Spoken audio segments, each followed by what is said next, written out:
प्रथम गजानन महाराज की जय। प्रथम करूं गुरु वंदना, द्वितीय आदि गणेश, तृतीय सुमिरो मां शारदे, मेरे कंठ करो प्रवेश। बोल गजानंद महाराज की जय। अयोध्या की नगरी, अयोध्या की बातें, तुलसीदास जी द्वारा लिखित रामचरित जो कथा है, उसमें जीवन का सबसे बड़ा साधन और उद्धार प्यार से हो या संकट हो या कुछ भी मन में अच्छा दिन है तो और खुशियाँ मिलती है, और कोई संकट है, तकलीफ है, तो हनुमान राम का नाम लेते ही सब कुछ सुधार का मार्ग चमकता है। पिछले दिनों हमने लंका में हनुमान जी लंका पहुँचे थे। आज हम आगे बढ़ेंगे और आज होगा लंका विजय। लंका विजय शुरू होने से पहले कल हमने बड़े प्रेम से, विश्वास से, कार्य से, बहुत विशेष रूप में हनुमान जी राम का नाम लेकर लंका में पहुंच गए थे। कल हनुमान जी द्वारा सीता का संदेश मिलने के बाद लक्ष्य स्पष्ट हो गया था। कम से कम समय में अधिक से अधिक तैयारियां करके लंका का आक्रमण करना है। इसे ध्यान से रखते हुए सुग्रीव ने कम समय में युद्ध की तैयारियां तुरंत शुरू कर दी।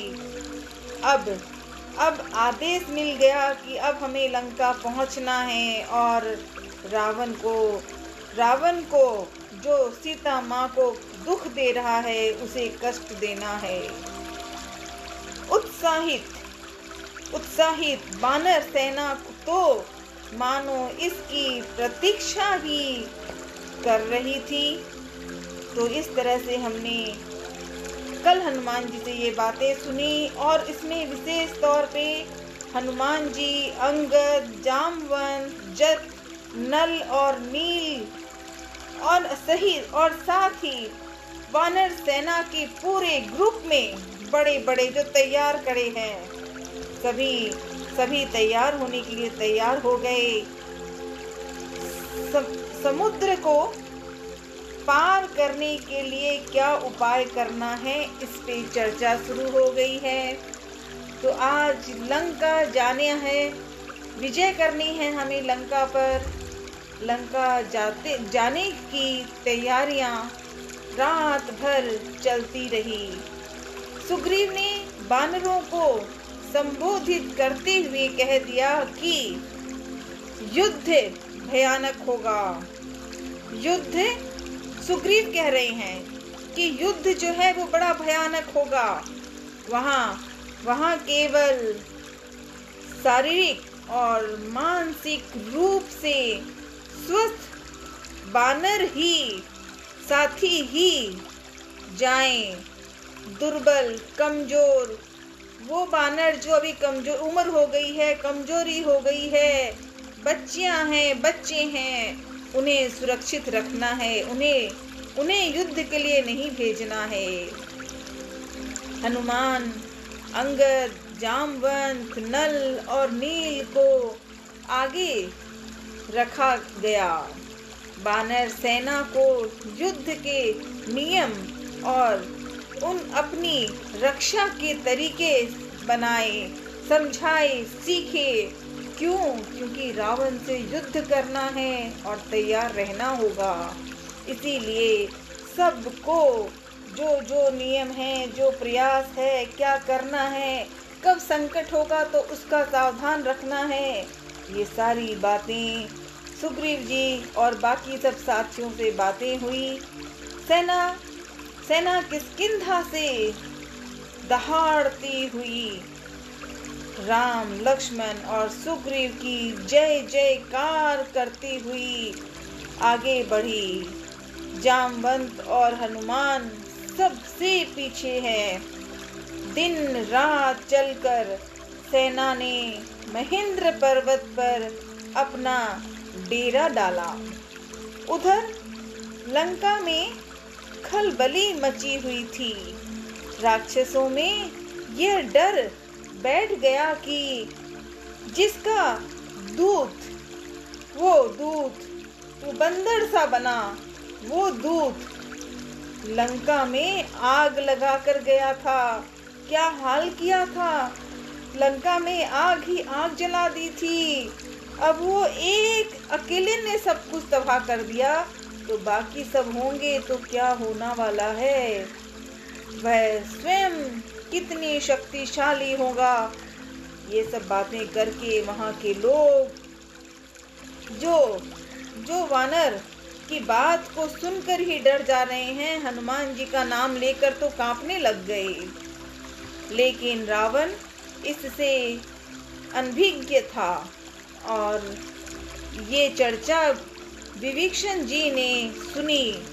विभीषण जी ने जब ये बात सुनी, वे रावण के पास गए, क्योंकि विभीषण बड़े भाई रावण को बार बार अच्छी बातें कह रहे थे।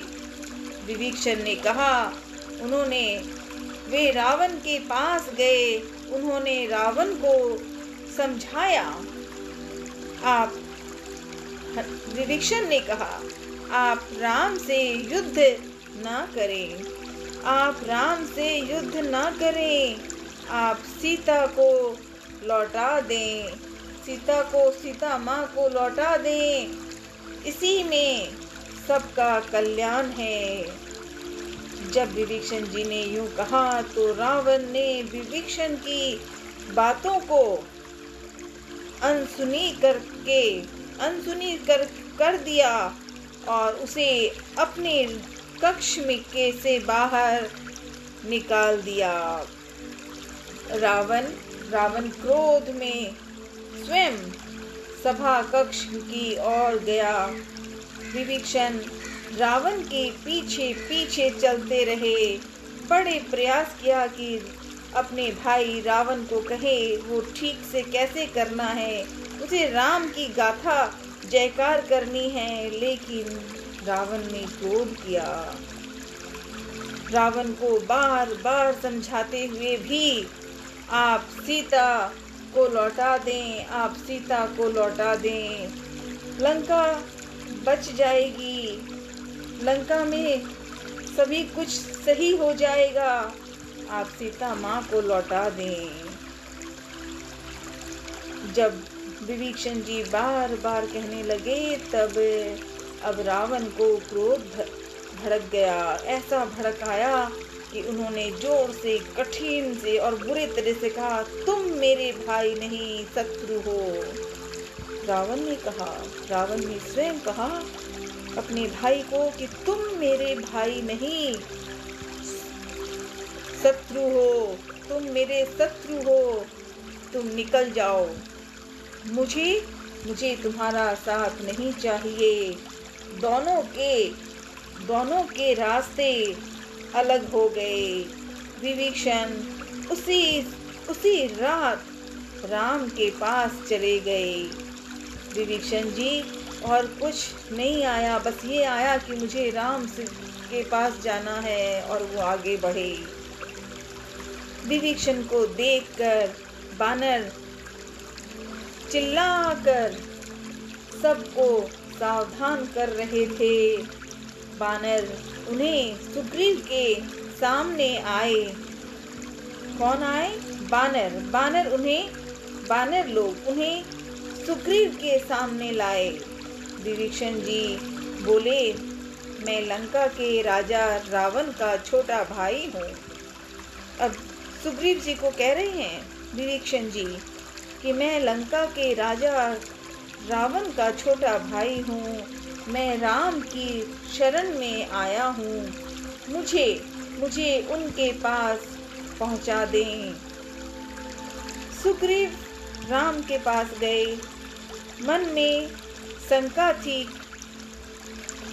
राम ने सारी बातें सुनी और सुनने के बाद उन्होंने कहा, हमें विभीषण को स्वीकार करना चाहिए, विभीषण को आदर के साथ अंदर लाइए, राम जी ने कहा।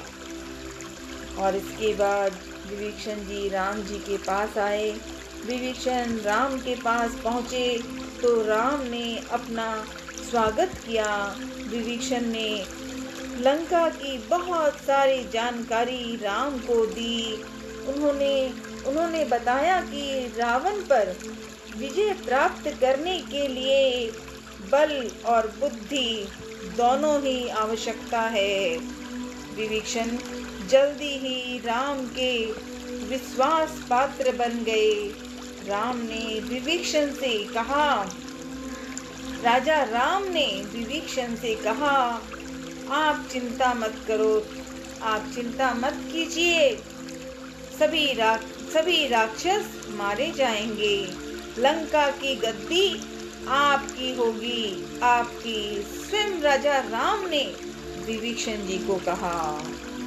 अब समस्या थी कि समुद्र को पार कैसे किया जाए, क्योंकि एक बार लंबी छलांग लगाई और हनुमान जी ने तो सीधे लंका के पास पहुंचा दिए। पहाड़ पर्वत नदियां जो थी सब में ऐसा चमत्कार हुआ कि हनुमान जी तो एक क्षण, क्योंकि वो तो हनुमान हैं, क्योंकि वो तो अंजनी माँ के लाडले हैं। पवन के पिता, अपने पिता पवन को प्रणाम किया था और उड़ गए थे कूद के और सीधे लंका ही तो पहुंच गए थे। लेकिन अब समुद्र को तो पार करना है, तभी तो लंका को जाना है। तो अब समस्या थी कि समुद्र को पार कैसे किया जाए। राम ने समुद्र से विनती की और प्रार्थना भी की और उनसे अनुरोध भी किया और आदेश भी। क्यों आदेश? इसलिए कि जो गलत होता है वहाँ सही करना आवश्यक है। ये राजा राम जी ने ही सिखाई है। ये राजा राम ही कहते हैं कि भले और बुरे का ध्यान रखना आवश्यक है। तो जब राम ने समुद्र से विनती की, वह रास्ता दे दे। वह रास्ता कौन दे दे? वो रास्ता समुद्र को कहा कि दे दो। अब हमें बताइए, हम समुद्र से पार कैसे जाएंगे? वह नहीं माना। कौन नहीं माना? ये समुद्र। जब समुद्र नहीं माना तो राम को क्रोध आ गया और राम जी को क्रोध तो बाद में आया। लक्ष्मण को क्रोध इस प्रकार आया कि मानो वो एक पल में उस पूरे समुद्र को हिला देंगे। राम जी ने रोक के रखा था, पर जब बहुत देर हो गई और समुद्र साथ नहीं बोल रहे थे तो राम जी को क्रोध आ गया। राम का क्रोध देखते ही समुद्र ने राम को सलाह दी और अपनी जो अब तक गलती की थी, देर कर रहे थे, उसके लिए अपनी बात कही और साथ ही ये भी सलाह दी कि आपकी सेना में, राम जी को कह रहे हैं समुद्र जी, आपकी सेना में नल नाम का एक बानर है। कौन है? वो है नल। नल नाम का एक बानर है जो पुल बना सकता है। आप नल के साथ तैयार हो जाएंगे तो अवश्य ही समुद्र में सब पार हो जाएंगे। अगले ही दिन नल पुल बनाने में लग गए। 5 दिनों में, सिर्फ 5 दिनों में पुल बन तैयार हो गया। सबसे पहले विभीषण उस पार गए। पीछे बानर सेना थी, आगे बढ़ने लगे। समुद्र पर पुल बन गया। जब समुद्र पर पुल बन गया समाचार में रावण को विस्मय भी हुआ, आश्चर्य भी हुआ और मन में कई सवाल भी हुए कि इतनी आसानी से समुद्र के ऊपर पुल बना दिया। रावण को मन में प्रश्न तो आए, लेकिन लोगों के सामने वो प्रसन्न नहीं हो रहे थे, घमंड कर रहे थे कि ठीक है, अगर ये लंका में आएंगे तो राक्षसों को तो मौका मिलेगा, इनको लौटाएंगे, खाएंगे। वह भयभीत हो उठा, और वह जब भयभीत हो उठा, रावण के मन में भय जब हो गया, लेकिन डिगा नहीं, डरा नहीं, प्रयास किया। उसने युद्ध का आदेश दिया। दोनों तरफ से युद्ध की तैयारियां होने लगी लंका के। और इसी बीच समुद्र के बारे में प्रार्थना, आदेश और क्रोध भी राम ने किया था। वही समुद्र में जो नदी पार होने की व्यवस्था हुई थी, ये राम की कथा है। उसी समय जब वो जाने वाले थे, समुद्र पार करने के लिए पूजा की थी, तो वहाँ राम और लक्ष्मण बैठे थे, सारे साथी साथ थे, सुग्रीव सहित सारे सब, और वहाँ पर पूजा हुई। आज प्रयास हुआ और समुद्र पर पुल बनकर तैयार हो गया। बोल सीताराम की जय। यही है राम कथा। तो लंका विजय की कथा हम लोग आज सिर्फ परिचय किया, क्या किया हनुमान ने, क्या किया राम जी ने, क्या क्या उद्देश्य हुआ, और नल कैसे पहुंच गया, जिसने सागर बनाने की तैयारी शुरू कर दी और तुरंत ही 5 दिनों में समुद्र पर पुल बन गया। बोल सीताराम की जय। तो आज हम सिर्फ समुद्र तक ही पहुंचेंगे, फिर उसके बाद लंका जाएंगे। तैयार हैं, तैयार रहेंगे। सीता राम की जयकारा। बस अब कल का दिन है सोमवार 22 जनवरी 2024 को अयोध्या में जो सुंदरता, जो आदर, जो प्रयास, जो सुंदरता दरबार में हो रही है, वो वहाँ हो रही है। लेकिन हर दुनिया में, सिर्फ भारत ही नहीं, विदेशों में भी राम जी का जयकारा हो रहा है, और हम भी करेंगे। तो अगली बार शुरू करेंगे। लंका विजय पहुँच गए हैं, अब वहाँ क्या होता है वो करेंगे। जय श्री राम, जय हनुमान, जय अखाराम। राधे राधे। कामाख्या मैया का नाम लेंगे और माँ की जयकार गाएंगे। हनुमान जी प्रसन्न हैं यही बात पर। हनुमान जी की बात कहने के लिए सिर्फ जय हनुमान तो प्रसन्न है। अंजनी माँ के लाडले आपको नमन तो भी खुश हैं। अगर राम कहें तो हनुमान जी प्रसन्न हैं, और हनुमान जी कहें तो राम जी प्रसन्न हैं। तो परशनियों के धाम दादोजी बालोजी महाराज की जय। राधे राधे।